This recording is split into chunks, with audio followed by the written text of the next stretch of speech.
Oh, JSnip4 here, Realist News on YouTube. Been a while since I've had to talk about anything radiation slash Fukushima related. This was posted on enenews.com. This is one of the only sites, I should say, that is covering the whole radiation thing from Fukushima better than any other place on the face of the earth. I'm just going to say that, okay? This was posted January 10th, but it already, since then has 243 comments. That's an awful lot of comments for an article on just on a website. You know what I mean? This isn't someone's giant YouTube channel or something. It's just a website. I go to Zero Hedge and read all this stuff. And they get a lot of views in a day. I'm not seeing hundreds of comments. You might be hard pressed to get 100 comments. And not to say that that's bad. What I'm suggesting is that means that this website is getting a ton of views because not everybody comments like me. I'm not going here to comment one time. I'm just here to read this because it's interesting and informative, that I need to inform my people on the west coast of the U.S. that it might be, probably already was, time to stay away from seafood and that sort of stuff. Fukushima radiation contaminates West Coast fish, fears the country's food chain is polluted, a terrifying discovery from a scientist we're about to find out about. It appears Plume has spread throughout vast areas from Alaska to California. It says CBS. Bulk of radiation has yet to make its way across the Pacific, allegedly. January 5th, 2017, and updated January 9th, 2017. Emphasis added, he says. UC-UT study finds trace amounts of radiation in migratory salmon in the Columbia River. In early December, a number of news agencies reported seaborne radiation from Japan's Fukushima nuclear plant was detected in the Pacific Ocean along the west coast. The plant is feared to still be contaminating the ocean. You have to understand something, first of all, if I may interject. We had numerous complete meltdowns in Fukushima. I think with Chernobyl, it was just one reactor, if I recall. And you can correct me if I got that wrong. But this is multiple reactors that melted down. Cores, God knows where some of them landed just massive radiation over there. So the plant is feared to still be contaminating the ocean. The impact of the radiation in the Columbia River and on migratory salmon that spend their developmental years in the Pacific is still relatively unknown, but recent studies point to causes for concern. Last year, the Okanagan National Alliance found cesium-134, the so-called fingerprint of Fukushima, in sockeye salmon that had migrated up the Okanagan River to British Columbia. Now, a study by Upper Columbia United Tribes has found trace amounts of radiation in Columbia River sockeye as well as Chinook salmon. UC-UT biologist Mark Gauthier said Tuesday to the Colville Business Council's Natural Resource Committee, in the Columbia River salmon, UC-UT found trace amounts of strontium-90, which is another Fukushima radionuclide. According to him, there's some unknowns, he says, some questions that this information raises. And this was from Castanet, I guess, same site's posting this link though, on December 23rd, 2016, so just last month. A sockeye salmon containing trace amounts of radioactive isotope from the 2011 Fukushima nuclear plant disaster in Japan was found in Okanagan Lake. Now let's think about this for a second. When did that happen? March 11th, I believe, 2011. I believe it was March 11th. Massive earthquake off the shore, off coast of Japan, Fukushima specifically. Again, caused this massive power plant problem, meltdown. Let's count the years. 2011, 12, 13, 14, 15, 16, and 17. 6 years later, we're finding trace amounts, and I don't care if it's any amount. It doesn't belong in food we're eating, period. Oh, but it's just a trace amount. No, no, no, no. No amount is a good amount. And it's 6 years later, and it's in the fish. Which means what? We got some serious problems. You can't just dilute it out in the ocean, apparently. The discovery was made in the summer of 2015 by the Integrated Fukushima Ocean Radionuclide Monitoring Network. The organization has found 8 fish with detectable levels of artificial isotopes from human activities. In one of the 8 fish, the one found in Okanagan Lake, researchers were able to detect the element cesium-134. And it says, update, while this group reported that cesium-134 containing sockeye was found in Okanagan Lake, the government data the report references show that the sockeye samples were actually taken from the Okanagan River. Which, again, fine, whatever. I don't want it in any fish I eat or potentially could eat. You know what I mean? Well, we got to correct that. It wasn't in the lake. It was in the river. Okay, good. Thanks for the correction. We still got a problem. December 2016, Fukushima radiation has reached U.S. shores. For the first time, seaborne radiation from Japan's Fukushima nuclear disaster has been detected on the west coast in seawater samples taken from Tillamook Bay and Gold Beach in Oregon. Researchers from the Woods Hole Oceanographic Institution are reporting. Because of its short half-life, cesium-134 could have only come from Fukushima. Also, for the first time, cesium-134 has been detected in a Canadian salmon.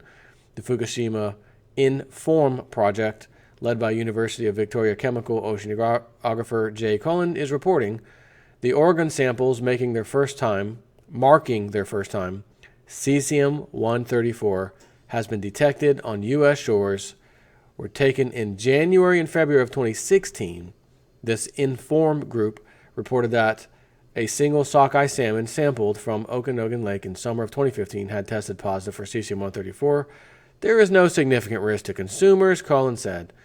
A recent INFORM analysis of Woods Hole chemical oceanographer Ken Buesseler's data Buesseler concluded that concentrations of cesium-137 have increased considerably in the central northeast Pacific. Although they still are at levels that pose no concern, they said. It appears that the plume has spread throughout this vast area from Alaska to California. Radiation levels have not yet peaked. As the contamination plume progresses towards our coast, we expect levels closer to shore to increase over the coming year, Cullen said. Or Cullen, I should say. Radioactive Fukushima fish, West Coast, USA. Radioactive fish found off the coast of United States, December 9th, 2016, has raised fears the country's food chain is polluted and the Fukushima nuclear disaster is being blamed. Highly toxic cesium-134, the fingerprint of Fukushima, was found in the Tillamook Bay and Gold Beach, Oregon. The terrifying discovery was reported by researchers at the Woods Hole Oceanographic Institution. Radiation levels have not yet peaked as a toxic plume makes its way towards the United States. Oh, so hold on.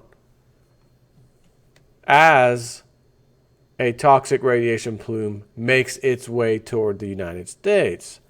Question. What are the radiation levels in this quote-unquote toxic plume? Anyone done any testing out in the water by chance? And I remember a little while back they were stopping fishing early twice. One was like crabs, one was a fish or something. One of them, they said, oh, it's got this bacterial disease thing. It's not safe for human consumption, so you got to stop fishing that. The other one was just flat out, we're stopping fishing, for some nonsensical reason, overfished or whatever the hell it was. You can't fish for it anymore. And I think that might have been the crab. I don't remember. That was one or the other. That's the kind way of saying these things have radiation. Okay. And radiation's bad. Okay. And you shouldn't eat food that has radiation. Okay. Thanks, Mr. Mackey. So anyways, 243 comments on this. What does this mean? It means that there's a lot of people, because again, if you have that many comments, this thing has been viewed many, many, many, many, many thousands of times. which means people are becoming informed on a potential, it's safe levels now, they say, potential issue in the future. And normally I'd say if you have an issue, here's a tissue. But if your issue is radiation, I don't know what the hell to tell you. If you have a radiation issue, get off the planet. Tissue can't help you on that one. Get off the planet.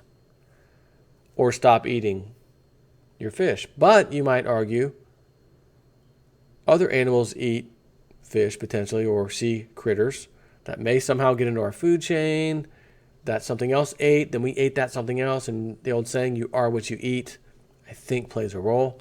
So you might all just become a vegan, vegetarian, something or another, maybe just a vegetarian, no more meat, no more seafood, no more chicken, nothing, just eat freaking grass and cauliflower, you'll be good.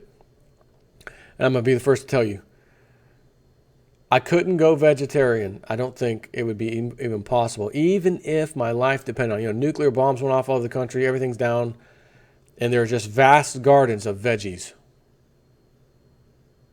I'd be out there struggling. Anybody got some salt? Can you give me some salt? I'm going to put salt on every damn thing. End up getting a kidney stone from too much salt or something. I can see it now. Salting the hell out of those veggies because it is tough. So, in the meantime, every day at lunch now, because I always go out to somewhere to eat lunch with Frank at work.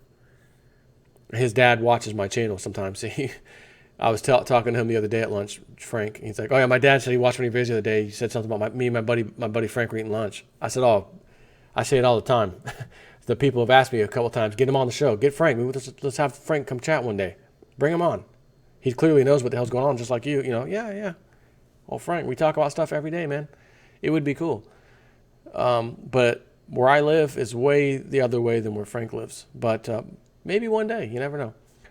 So, anyways, what I'm trying to do at lunch is consciously I'm just talking health-wise here, and this is not radiation crap, just health-wise. Lay off the sugary drinks if possible. Start drinking water. Yesterday, nothing but water. Today, nothing but water. What's at my desk right now? Nothing but water. So crystal clear, it goes right through the green screen. Isn't that amazing? So, I also try to get a little side salad. Order a meal that's not too massive and a side salad. Or can I substitute that for a side salad? Yeah. Main meal, side salad. Because even if you're eating kind of crappy, like I do at lunch, and I don't mean I'm going to fast food, but I sit down at a restaurant or whatever, my bill is probably $10, $12, you know what I mean? But regardless, it's still, all that stuff's still processed to some degree. While it might not be fast food, it's still not the healthiest stuff, even though it tastes great and looks good, right? So have some greens with your food, bottom line. If you're going to eat crappy, have at least a little bit of greens. Get you a little side salad or something each time you go out. That's a pro tip from Jason at 4. Although for my chubby face, you might not know that I've been following that rule for any length of time. But every time I think about it, I'm like, okay, yeah, let me back off. And I'm telling myself, like lately, you want to get a sweet tea or whatever? All right. And I always get lemon in there. Got to have lemon. Get it on it's Friday, end of the week. Get it on Friday. Monday through Thursday, try to back off of that. Just stick with the water. I will tell you, sugar literally is like the new, cancer, the new smoking, the new, bad stuff. It really is. And if you have any time, you happen to have Netflix, search in like the documentary section, and I think you can just search for the word sugar. And I want to say there's at least 2 documentaries, or maybe just 2, that are fantastic. It really covers it and shows the damn lobbyists, big companies fighting it in the 1970s, and they won. And big old sugar corporation came along, and here we are. Sugar went up. Fat went out of the foods, and sugar went up. They said when you take the fat out of the foods, it tastes like crap. So we had to offset that, add sugar to it, brings the taste flavor back up. Great, good thing. But they had to really up the sugar levels. You're not supposed to have more than around 28 or 30, maybe 32, I think, grams of sugar per day. That's it. That's what you should have at the most. And you look at a bottle of, juice, no fake this, no fake that, all original stuff. Oh, this is the good juice. Sugars per serving, 8 ounce. There's 28 grams right there. Wow. So a little cup like this, 1 cup, you've had the amount of sugar you're supposed to have all day long. And then you don't realize when you go and eat lunch or whatever, dinner, oh, you got bread and you got that. Guess what? That crap turns into sugar. Not only that, some of the stuff's going to have some sugar in it that you're cooking with, or whether it's a sauce or something, it's going to have sugar. It's tough, believe me. I know. My foot was hurting, had all these problems with it recently, for the last few months, several months, I should say. I had the Mexico surgery early last year, had a second surgery in November, etc. I have been off my foot. I sit down, I don't move a lot, like getting up, walking around and doing stuff. So I gained a few pounds. I was up at my height, 185 pounds. I'm 5'9". My ideal weight is about 160. Okay? And I know some of you are laughing, oh, please, I wish I was that, Jason. I know. But I've never been so fat and never had trouble buttoning my pants and leaving them constantly unbuttoned just so they fit me.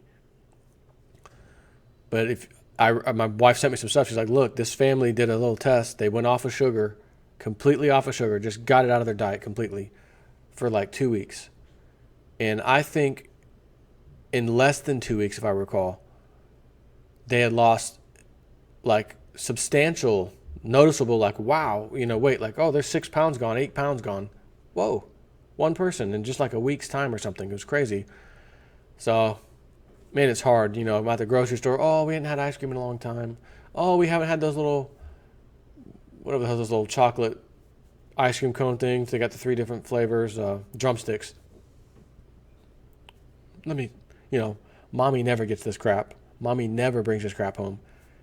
The kids love when daddy brings it home. And I do too, because I want to eat it. So the other day, I brought some home, and they were quickly devoured. And then afterwards, I sit back and thinking, maybe I shouldn't have done that. Maybe the old wife was right. Damn it, why does she always send me to the grocery store? She knows every time I go, I'm bringing something back that she's not going to like. Every time, without fail. Save me. Save myself from myself. It's tough. But anyways, I'm ending the video with a little bonus there. If you can get sugar out of your system and keep it out. Because trust me, when I say keep it out, you can consciously look at stuff. Oh, okay, I can't drink that, can't eat that. I'm staying away. But you're going to eat something throughout the day, correct? Yes. It has sugar in it. There's going to be some level of sugar coming into your body one way or the other. And if it's a tiny amount, it's okay. Because it is one thing I think your body should have to some extent, but it just needs to be a teeny tiny bit. But it's tough when everything out there has it in more amounts than it needs. Anyways, take care.